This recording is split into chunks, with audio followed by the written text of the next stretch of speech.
আজকে আমি বানাবো একটা অনুরোধের ভিডিও, সেটা হলো ঝাল সুজি। ঝাল সুজি বানানোর জন্য প্রথমে সুজিটাকে আমি ড্রাই রোস্ট করে রেখে দেবো।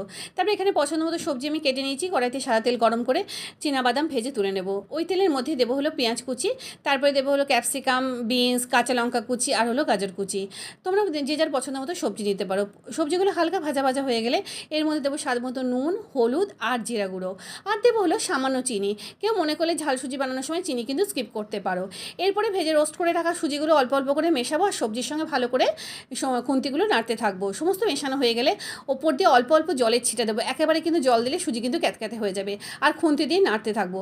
তারপরে এরকম 3-4 বার করার পর সাইড দিয়ে অল্প একটু জল দিয়ে আঁচটা কমিয়ে দিয়ে এটাকে ঢেকে রাখবো। এতে কিন্তু সুজিটা সিদ্ধ হয়ে যাবে। আর একদিকে কী করবো, প্যানের মধ্যে সাদা তেলের মধ্যে কারি পাতা, শুকনো লঙ্কা, সর্ষে ফোড়ন দেবো। এবার ঝাল সুজির মধ্যে ঢাকনাটা তুলে এই ফোড়নটা আর বাদাম সমস্ত ভালো করে মেশানো হয়ে গেলে একেবারে ঝরঝরে ঝাল সুজি সম্পূর্ণ হয়েছে। ধন্যবাদ।